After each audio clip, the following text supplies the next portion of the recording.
of the Church of Christ or Iglesia ni Cristo.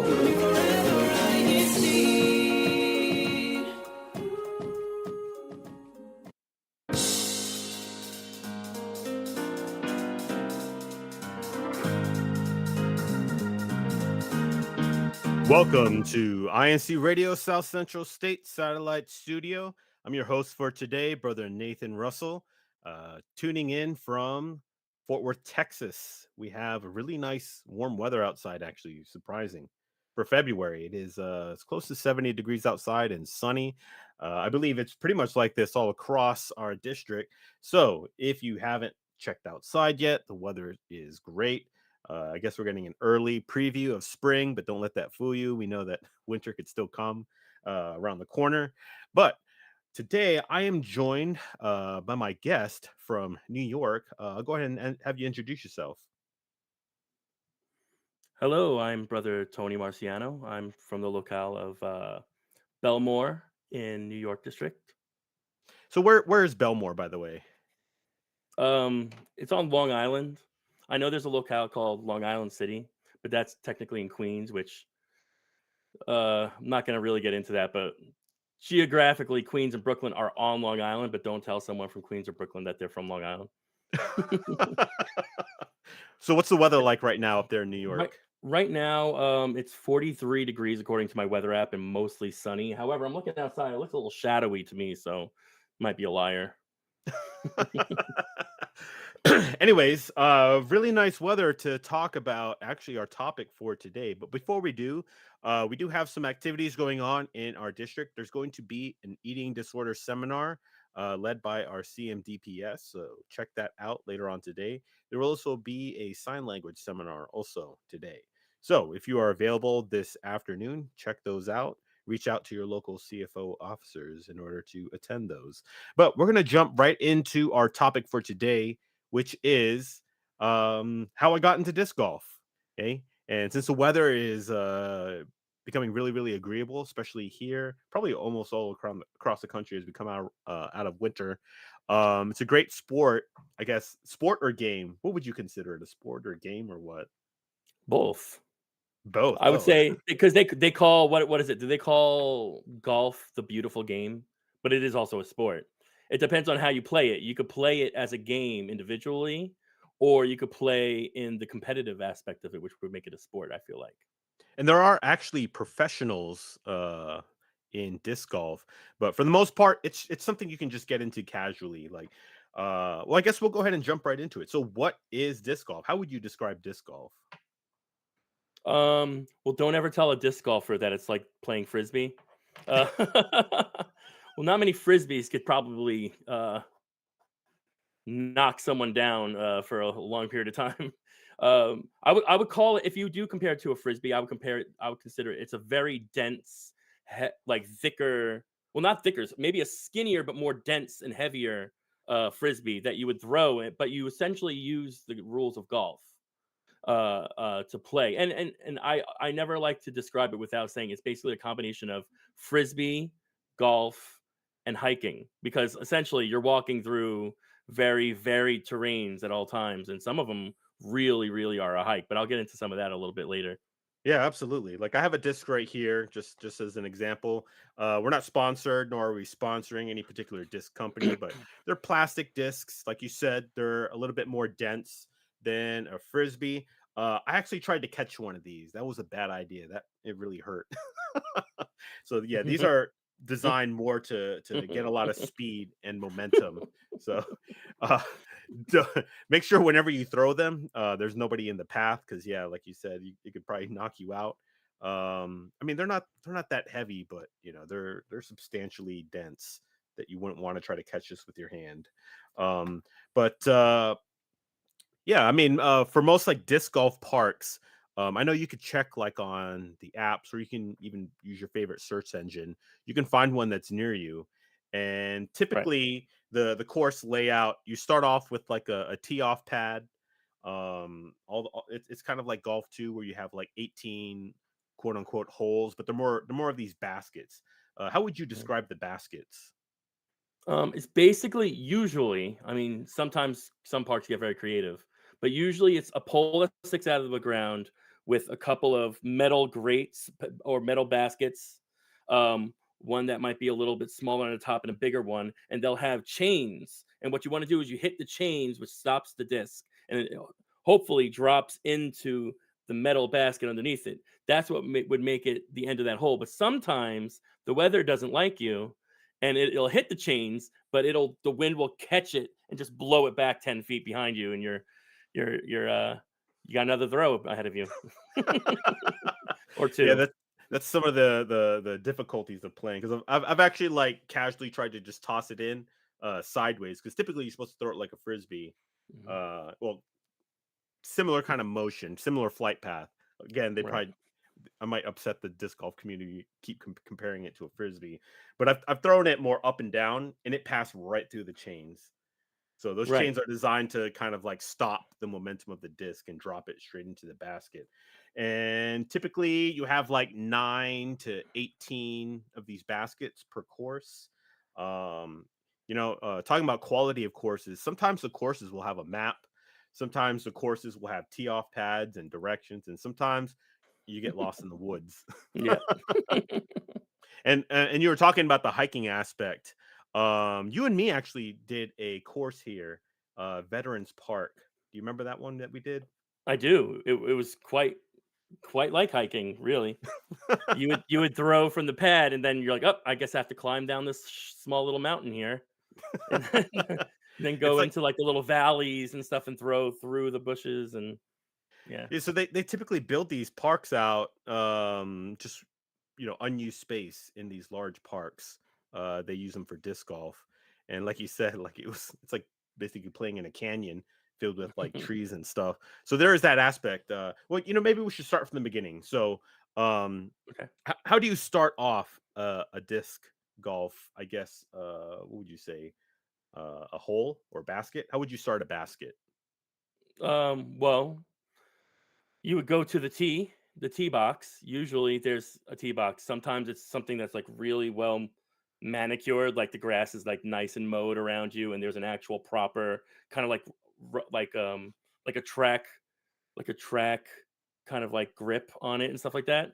Sometimes it's a concrete slab. Sometimes it's just a piece of cardboard someone threw out there and just has like a puddle around it. So you never know, but sometimes there's usually just some designated area where you could tell that's where people throw from, and there's usually some kind of indication that this is like hole 1, 2, 3, or 4, or whatever. And then, fortunately, I have this app that I pay like 30 something dollars a year, and it literally maps out to the best of its ability and allows you to map if it doesn't have one.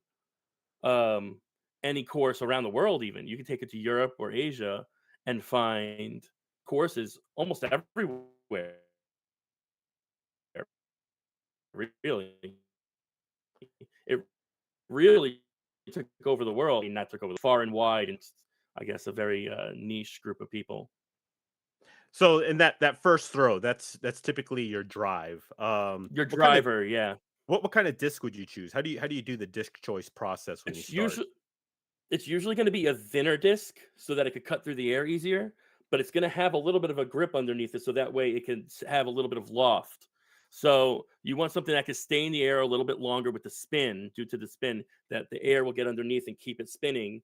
But because of its thin nature, it'll cut through the air easier. It's gonna have there's different measurements on a disc, and it's usually gonna be the one with the higher distance on it, which is actually a tricky name for it because it doesn't really tell you.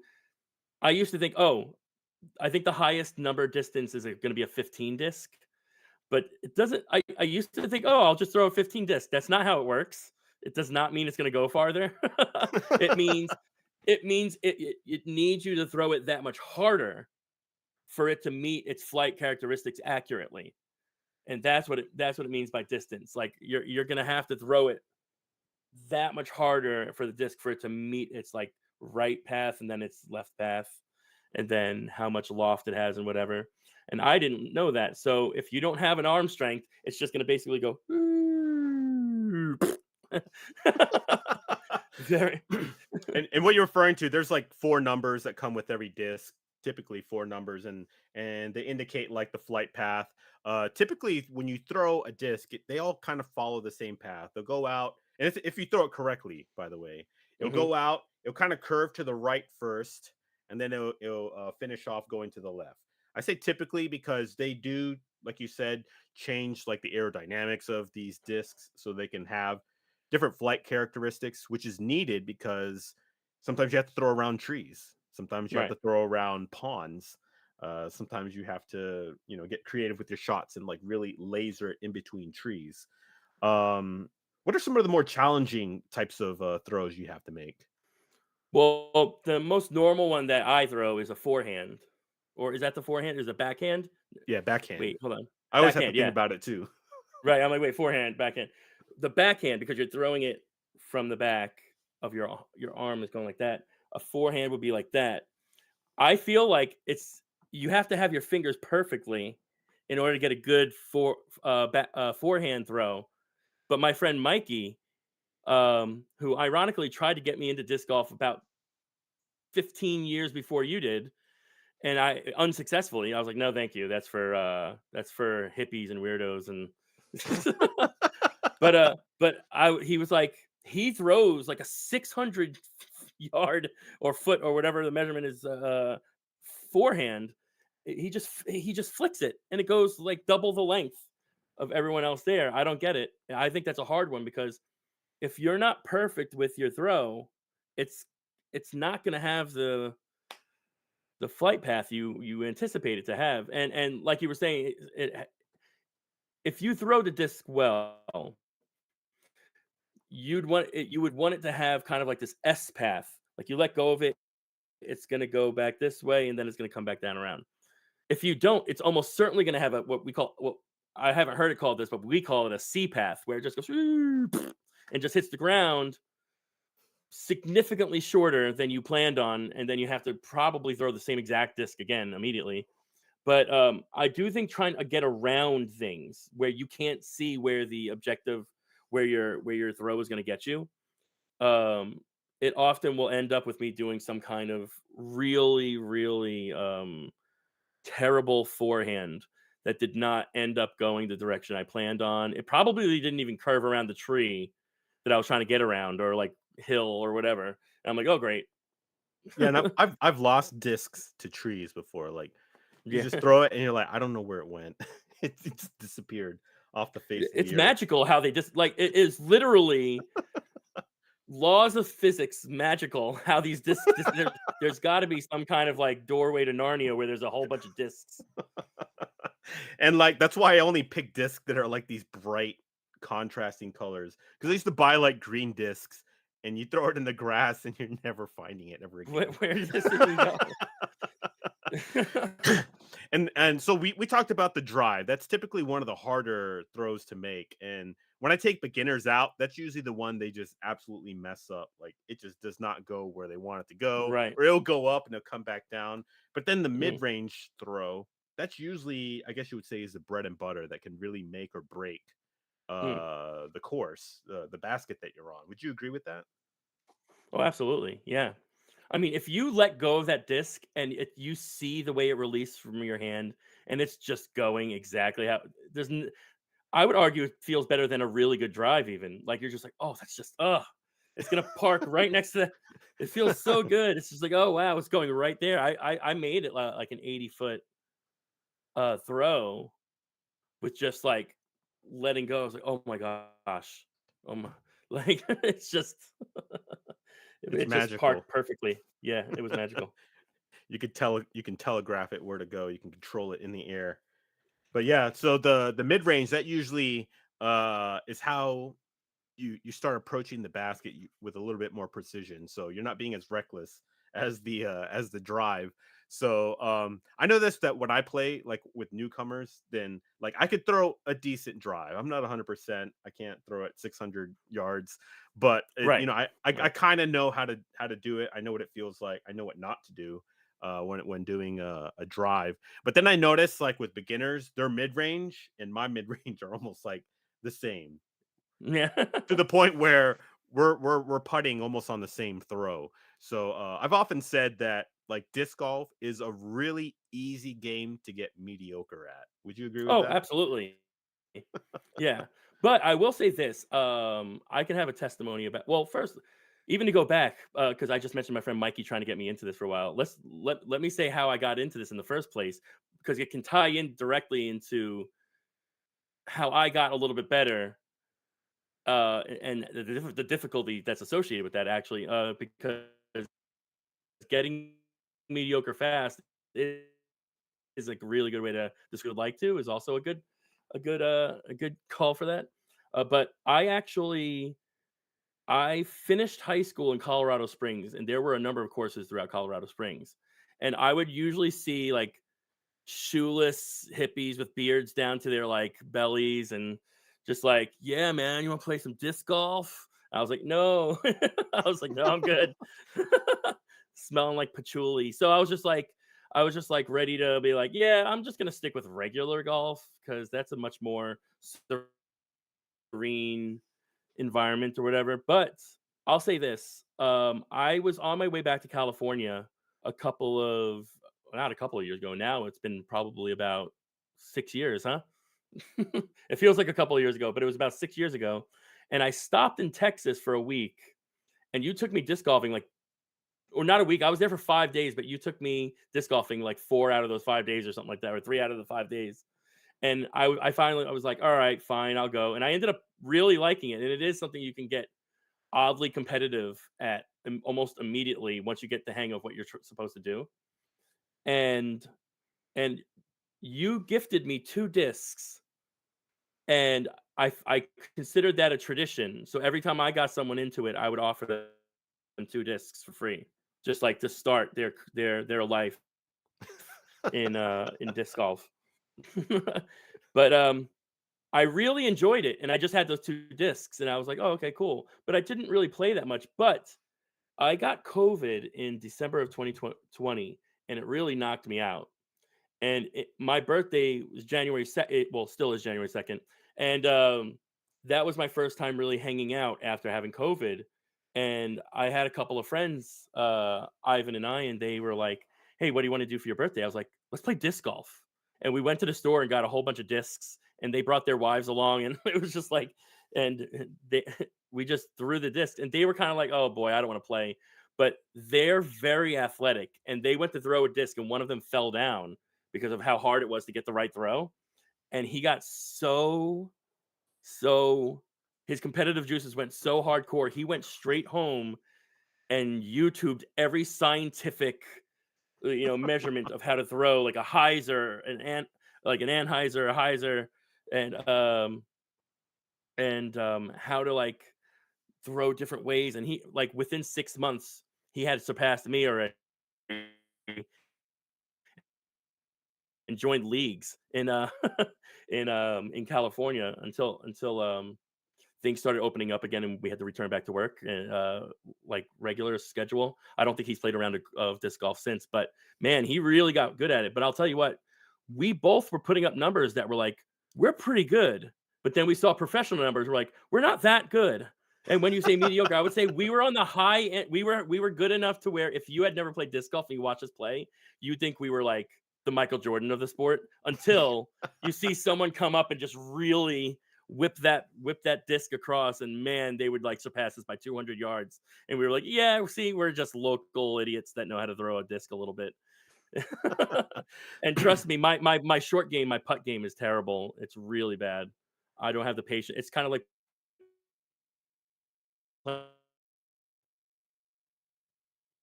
Oh, losing you there for a sec. playing pool. I don't have the patience to really line it up properly. I'm just like, here we go. Here we go. Okay, there we go. You're back. So yeah, we're talking about the putt now. So that would be the last of the throws. So we talked about the drive that starts the basket, and then the mid range, which gets you close to the basket. You want to be a little more precise with those, but you don't have to throw it as far. And then once you're really close, you're talking about the putt. So it's very similar to golf, how we would describe it. Uh, the putters, they tend to be like thicker. They tend to fly a little bit straighter. They also tend to be made of like a grippy material to help stick to the chains when you hit them. He said your putt's terrible. I don't think mine's that much better. It's very difficult. That's probably the other really difficult throw to master. But out of the three, how would you rank them in terms of difficulty? Um, it depends. If you want to get really accurate with your throws or with a driver, I feel like that's the hardest to get. I actually compare it to actual golf because I can hit a golf ball far, but I guarantee the farther it goes, the more it's like slicing.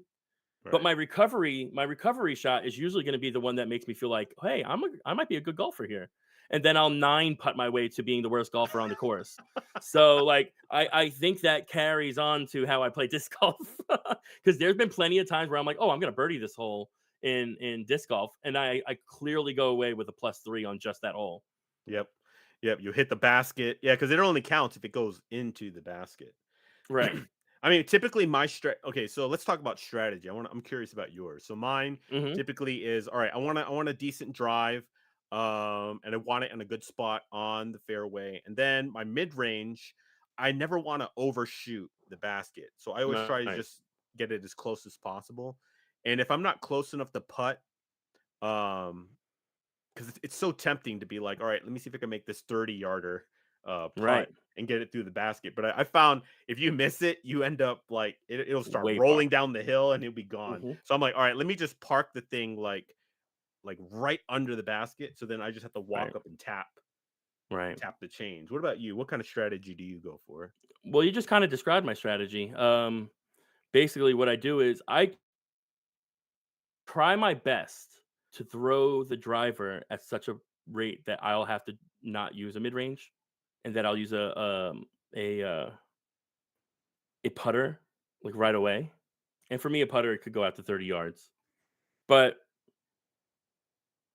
I'm I'm intellectually smart enough to know what I should do in that moment. But I 97% of the time do not do it, which is I should just take that putter, which is the straightest, heaviest disc, and just throw it at the ground so it'll go right next to the thing and I just tap it in. Ian did that because he was smart enough to listen to his brain. I'm not smart enough to listen to my brain, and I will be like, I'm literally gonna make this. I'm literally gonna make this. 30 yards down, because it's in the air. The basket's usually in the air. It's not on the ground. So if I'm Right. aiming for the basket and it was on the ground, yeah, it would probably land on the ground. But since it's in the air, it's gonna go past it, but then keep going until it hits the ground, which is like 20, 30 yards away past it. And of course, whatever S curve it ends up getting because it's in the air that long. Yep. So yeah, I end up doing that. And one of my favorite courses to play on ever is Golden Gate Park in San Francisco. And there's a couple of holes that are known that if you don't make it, it's gonna roll somewhere. And I was always like the only one that had to deal with that. Everyone else was parking it like a normal person, and then they would get like birdie or par, and I would literally like leave that hole. I would get into that hole like winning, and I would leave that hole losing by a significant amount because I'd have to like eight putt my way out of it. Yeah, it's really bad, and I'm not smart enough to listen to myself. So what kind of course is that Golden Gate Park? How would you characterize it? Really tall trees.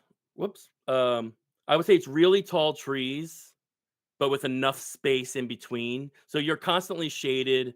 It's usually, I mean, San Francisco weather is usually pretty nice, and it's nice and cool in there, shaded, and it's pretty popular. So there's usually going to be people right in front of you, people right behind you, or whatever. But you're mostly navigating around large, thick trees, but there's usually enough space because there's a lot of pathways for people to ride bikes and walk and stuff like that, that it's not going to be like a dense forest. It's going to be large tree, then 20 feet away, another large tree, and they're going to be kind of lined up. So you mostly just have to get around like a bunch of trees and then they get into a cleared way. So it's not hard, but sometimes you will launch straight from the pad and 10 feet away from you, hit a huge tree, and your disc will just bounce right back to you. All right, I'm gonna go ahead and check the comments real quick because we do have some. Let's see. I'm greeted by our sister Remy down there in Cleburne. She says she's watching. Thank you for joining. Also, our sister Kaylin Lee, watching us from Hawaii Pacific. And also my wife, Sister Melanie, joining us from here in Fort Worth. I would say that my favorite course, and it's the one, if you were to come down here again, I would take you to. It's down in Granbury. And what happened was they had an old golf course out there, and I guess they shut it down and they converted it into a disc golf course. Nice. So you just think of like a golf course with the water traps and the sand traps and all that, and you can play disc golf out there. So it's nice and wide open. Mhm. I know for beginners, trying to play disc golf through the trees is very difficult, and it's kind of Mhm. fun, like just being able to throw it as hard as you can and seeing and watching how far you can throw it.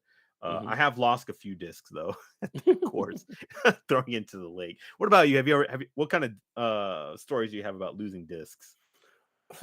Fortunately, knock on wood, I haven't lost a lot of discs. However, this is kind of like a funny story. There's this course in Redwood City in California, and I was with both Ivan and Ian playing, right? And it had been rainy a little bit before that, so it was pretty wet out, and it's adjacent to a really large golf course anyway. So you're on this golf course, so you have golf course clearances. So basically, you're on a hill, but the golf people are down here hitting it, and you're going down the same kind of paths and stuff. Towards the end, there's a huge lake.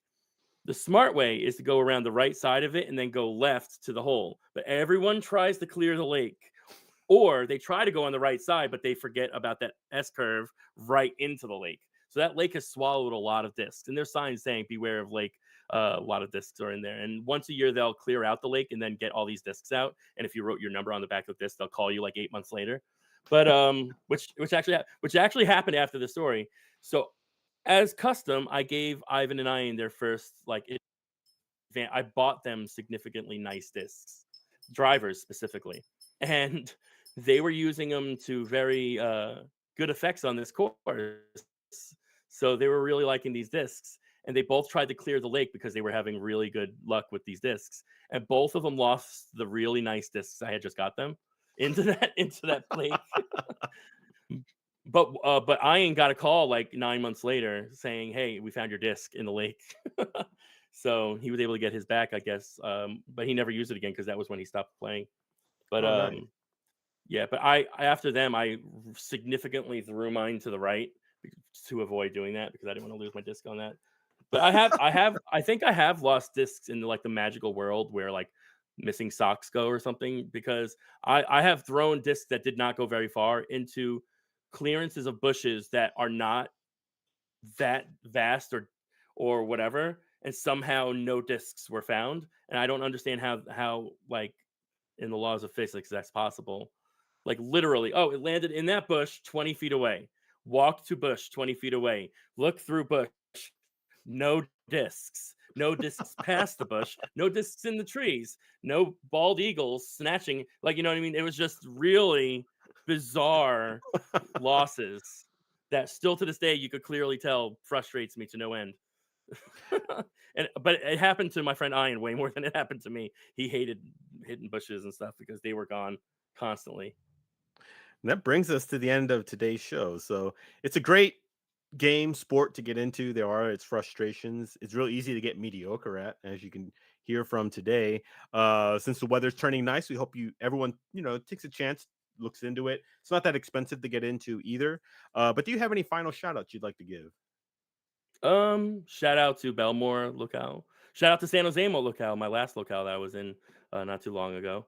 Um, yeah, shout out to anyone who wants to play disc golf. If you're in the Northeast, let me know. I'll travel. Awesome. So I'll go ahead and give our final shout outs. I'd like to thank our district CFO overseer, Brother Christian Agron, our assistant district minister, Brother Gilbert Anachete, our district minister, Brother Andre B. Silva, our executive producer, Brother Emmanuel Ndiaye, station manager, Brother Arnel Solano, CFO coordinator and SEBC president, Brother Angelo Arano V. Manalo, and of course, our executive minister, Brother Eduardo V. Manalo. Be sure to tune in to INC Radio South Central States next Saturday, same time, 1 p.m. Central Standard Time. And stay tuned for INC Radio Latin America coming up next.